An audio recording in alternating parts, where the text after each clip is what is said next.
ತೆಂಗಿನ ಮರವನ್ನು ಕುರಿತಂತೆ 3 ಅಥವಾ 4 ವಾಕ್ಯಗಳಲ್ಲಿ ಪ್ರಬಂಧ ಬರೆಯೋದು ಹೇಗೆ ಅಂತ ನೋಡೋಣ. ಚಿತ್ರದಲ್ಲಿ ಒಂದು ತೆಂಗಿನ ಮರ ಇದೆ.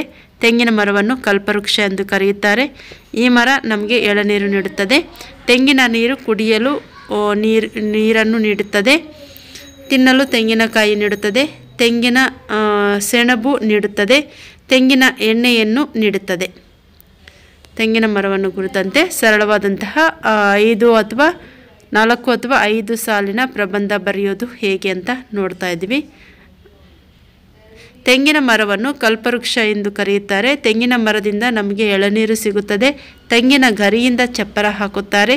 ಹಸಿ ಎಲೆಗಳಿಂದ ಚಾಪೆ ಬುಟ್ಟಿ ತಯಾರಿಸುತ್ತಾರೆ. ತೆಂಗಿನ ಮರವನ್ನು ಕುರಿತು 5 ಅಥವಾ 6 ವಾಕ್ಯದ ಸರಳ ಪುಟ್ಟ ಪ್ರಬಂಧ ಬರೆಯೋದು ಹೇಗೆ ಅಂತ ನೋಡ್ತಾ ಇದ್ವಿ.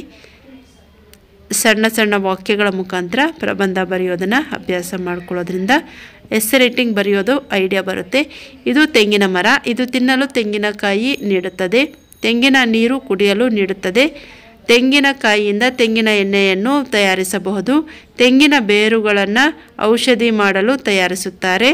ಇನ್ನು ಬೆಳಗ್ಗೆ ಎದ್ದ ಕೂಡಲೇ ತೆಂಗಿನ ಮರವನ್ನು ನೋಡಬೇಕು. ತಿನ್ನಲು ತೆಂಗಿನಕಾಯಿ ನೀಡುತ್ತೆ. ತೆಂಗಿನ ನೀರು ಕುಡಿಯಲು ನೀಡುತ್ತದೆ. ತೆಂಗಿನ ಎಣ್ಣೆಯನ್ನು ನೀಡುತ್ತದೆ. ಹೀಗೆ ತೆಂಗಿನ ಮರದ ಉಪಯೋಗಗಳ ಬಗ್ಗೆ ನಾವು ವಾಕ್ಯಗಳನ್ನು ಬರೀಬೋದು.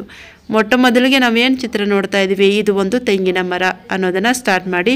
ಹಾಗೆಯೇ ತೆಂಗಿನ ಮರ ತುಂಬ ಉಪಯೋಗಕಾರಿ. ಇದನ್ನು ಕಲ್ಪವೃಕ್ಷ ಅಂತ ಕೂಡ ಕರೀತಾರೆ. ಇದು ತೆಂಗಿನ ಮರ.